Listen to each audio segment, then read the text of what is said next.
Merci. Je voudrais d'abord vous accueillir, vous remercier d'être présent. Je pourrais vous dire que la salle est pleine, ce qui est vrai, mais elle est plus petite que l'année dernière, donc elle est pleine aussi. Donc voilà, et ça c'est de la réinformation. Voilà, parce qu'on peut toujours dire que la salle est pleine, il suffit de la calibrer en fonction du nombre qu'on prévoit. Et donc il y a un peu moins de monde que l'année dernière, soit parce que le sujet a peut-être un peu moins mobilisé, soit parce que les gilets jaunes on fait une petite concurrence alors qu'on pouvait parfaitement bloquer ce matin et être là cet après-midi, mais enfin voilà. Bon.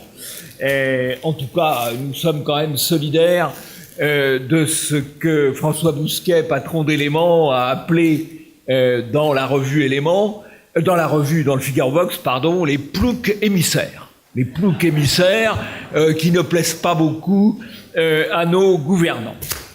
Alors, nous allons parler de la censure.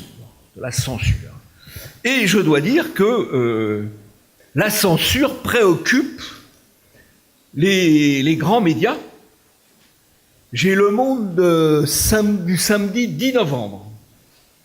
J'ai Le Monde du samedi 10 novembre, une pleine page est consacrée à la censure et dénonce les entraves contre la liberté d'expression d'écrivains, de caricaturistes et de journalistes qui se multiplient.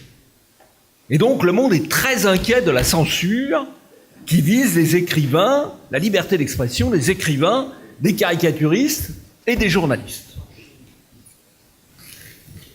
À Hong Kong.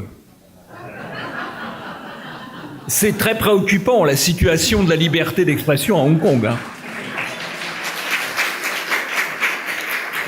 Alors, vous verrez que des écrivains qui ont des problèmes pour trouver des éditeurs, des caricaturistes des humoristes qui ont des problèmes pour trouver des salles, ou des journalistes qu'on interdit de certains médias publics, il n'y a vraiment pas besoin d'aller à Hong Kong pour les trouver, il n'y a pas besoin non plus d'aller en Chine, il n'y a pas besoin d'aller en Corée du Nord.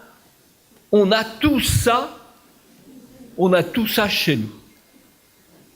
Voilà.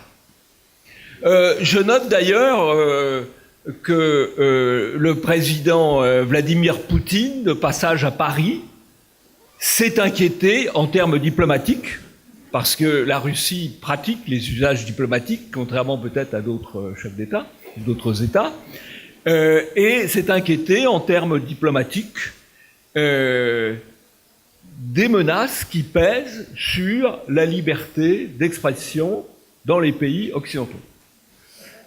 Pour ceux qui, comme un certain nombre d'entre nous, ont quand même à un moment donné combattu l'Union soviétique, ou c'est assez critique vis-à-vis de l'Union soviétique, ça fait un peu bizarre, mais c'est quand même la réalité.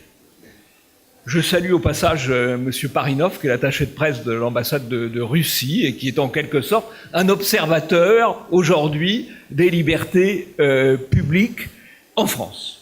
Voilà, alors nous allons consacrer la journée à la censure et à la lutte contre la censure et à la manière de contourner et de détourner la censure, parce qu'il ne s'agit pas de se lamenter, il s'agit de continuer à pouvoir s'exprimer, j'allais dire le plus librement possible, en tout cas le mieux possible, malgré toutes les contraintes que nous avons. Voilà, eh bien écoutez, bonne journée de réflexion, et ensuite, bonne mise en œuvre des recettes et des moyens de lutte contre la censure qu'on va développer tout au long de cette journée.